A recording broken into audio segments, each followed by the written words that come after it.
Okay, I want to get this down on paper because it's just so absolutely amazing and powerful. The last week has really been eye-opening. I think it's been almost every day that something different and something powerful has come. It was about a week ago, maybe 2 Sundays ago, that I'm sitting in church and all of a sudden I feel compelled. And I'm not really good at knowing exactly what a Bible verse is. I know what they are, but I don't know where they are. And I got Ezekiel 37 in my head. And I went to read it in church, and it talked about the dry bones being brought to life. And I thought, these bones were completely dry, devoid of any hope of resurrection. And when God breathed life into them, then they came back. I was like, that's really cool. That's really cool. And I just kept moving on, because even reading the Bible hasn't given me a lot of hope lately, because I didn't have any hope. I felt like I died about 1.5 years ago, and I've just been breathing. And Monday, right before school, all of a sudden I hear this verse in my head. I hear the sound of the abundance of rain. And I had to check to make sure I wasn't just making it up in my head or giving myself some sort of pep talk. And here, it's a verse. 1 Kings 18:41. And I went back and I read the whole chapter, and it talked about rebuilding an altar. And I thought about what goes into rebuilding an altar, and about how you have to bring yourself to the altar, and you have to sacrifice. And that means your hurts, your pains, your fears, all of those things have to come before him so that you can be laid out and represented. Because all this time I've been going, what am I holding back?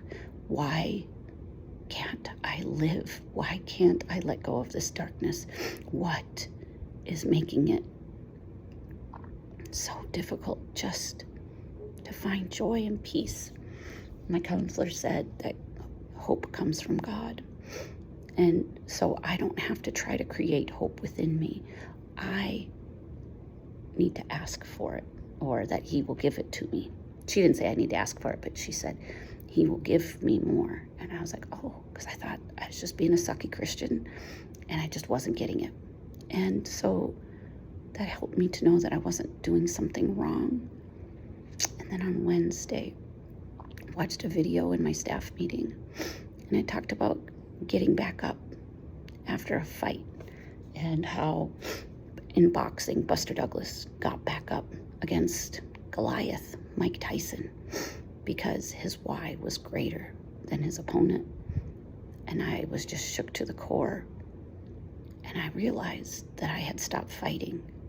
I didn't know what my why was anymore. And that really, really bothered me, because I'm really good about why I'm fighting, what I'm fighting, and what I want. And I realized that I lost my focus and my goal, my why. And I have been breathing, but not truly living. And I realized that I'm not getting back up. I'm letting the punches and the blows and the kicks and everything just come to me, and I'm just taking them. And I'm like, yep, this is what happens. When can I die? Just take me out of here, Lord. And I'm trying to serve God and trying to be the best. But there's no joy, there's no peace, there's no hope in that. Not when you're just accepting every blow. Not as a punishment, but just like, this is how the world is now. My life is over. And you know that there's good, but you can't seem to embrace it or appreciate any of it. And so then I read Elizabeth Smart's second book, Where There's Hope. I never read self-help books from beginning to end. I usually just kind of get the point and move on, but I read the whole thing within 2 days, and I didn't even think I would be able to handle getting past the trauma of what happened. And then it hit me the second day. I always think the trauma is the end, because life will never continue after that. It'd be better just to be dead than to have something horrific happen to you like that. And I truly have mentally, consciously thought that. Never out loud, because that would be improper and impolite. but how could you live after something so bad has happened to you? And I've lived through some pretty bad things, but, for other people. And how could they survive? And not that I was something great. I just thought, wouldn't it be better just to roll up and die? Just being real here. And I realized that trauma is an experience and is something that won't change your life, but there's still hope. There's still purpose in your life. And I guess I kind of knew that, but I had to experience it for myself and reading her book. And it's a book of survivors and people who found purpose. They found their fight. They found their get back up and fight again. And their life was good. And if Elizabeth's smart after all that she went through, and she was candid about some of the trauma and some of the abuse, but then she talked about her life now. And then she'd go back and she'd discuss it, and then she'd talk about her hope and her forgiveness and letting go and finding happiness and choosing happiness. And all these people that had experienced horrific torture and abuse and all these things. And they were living their life, and they were happy and they were peaceful. And all of a sudden it clicked. It wasn't overnight. Maybe there's life after trauma. And I can't believe that I'm saying it out loud because it sounds so stupid. Because we have trauma counselors and we have all these things, and they say there's an end to a trauma counseling. It takes about a year and a half, everybody's different. Yeah. So they get through all the painful memories, and then they just live with a sucky life the rest of their life because someone messed them up. Just being real. Because I thought there were some things that you just can't overcome. It'd be like losing your leg. And, the only thing you ever want is to get your leg back. Instead of accepting that your leg is, that's been taken, but you're still here. I've been desperate to try to find answers, to find peace, to find some hope.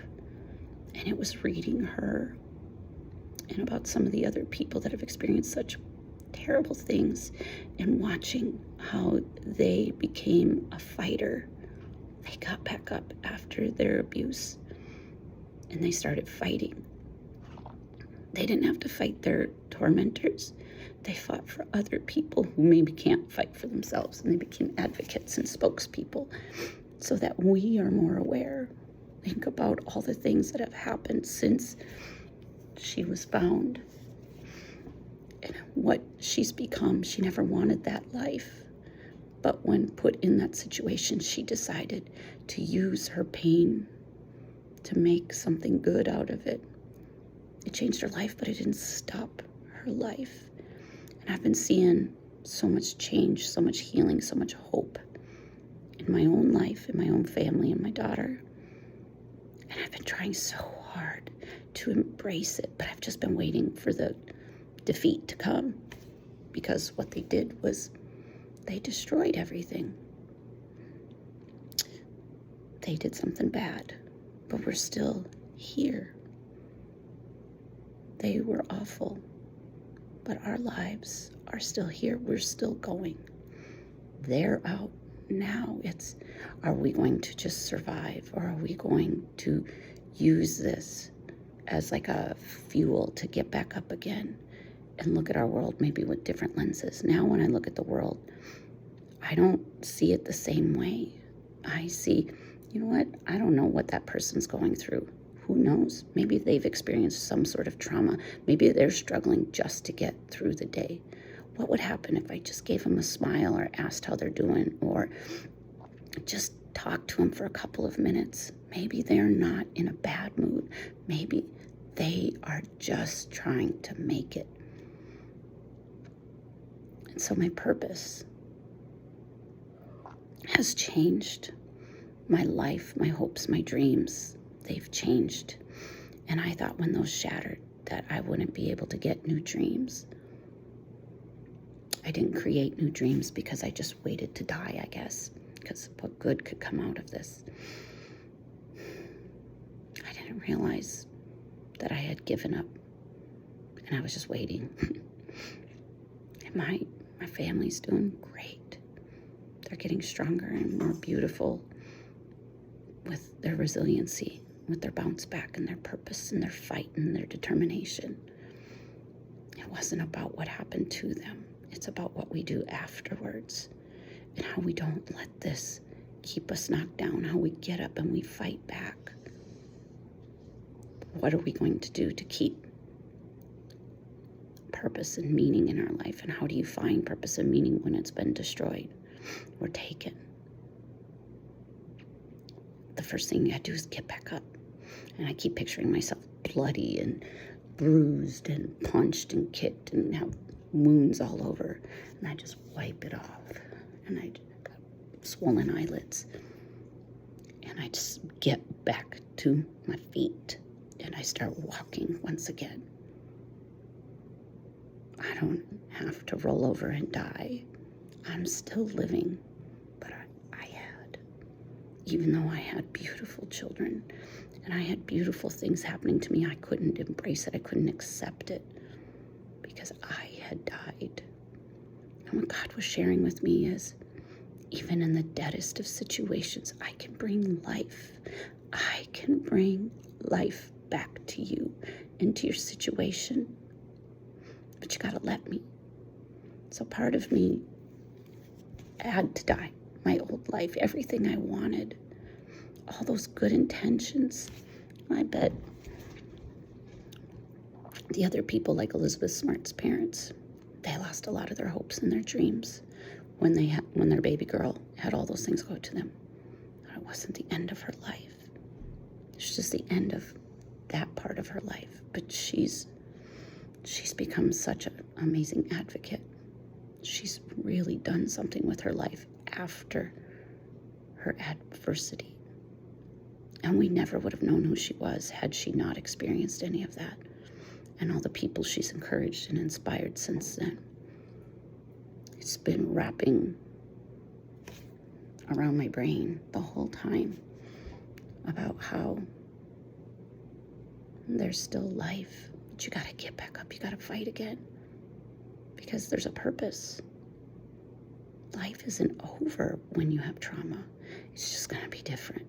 And what if you don't want the different? Doesn't matter, but it's still there. But you gotta get back up. You gotta start walking and you gotta start seeing it. And when I've talked to survivors, they say you just have to find beauty in every day. So they're finding purpose just in the things around them. So it's a lot of mental focus on the good so that you can find a path and start walking. And then you can open up your eyes and see as the healing starts to happen and maybe the bruises and the swelling from all the getting beat up goes down. You can start to open up and see the world differently.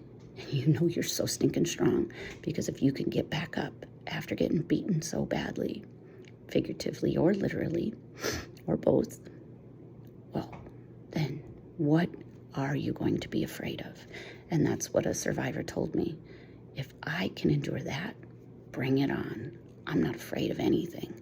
And I have to figure that a lot of survivors figure the same thing. The survivors, the ones who don't just stay in the fetal position and just take every blow afterwards, but the ones who survive, the ones who find spark and passion in their life again.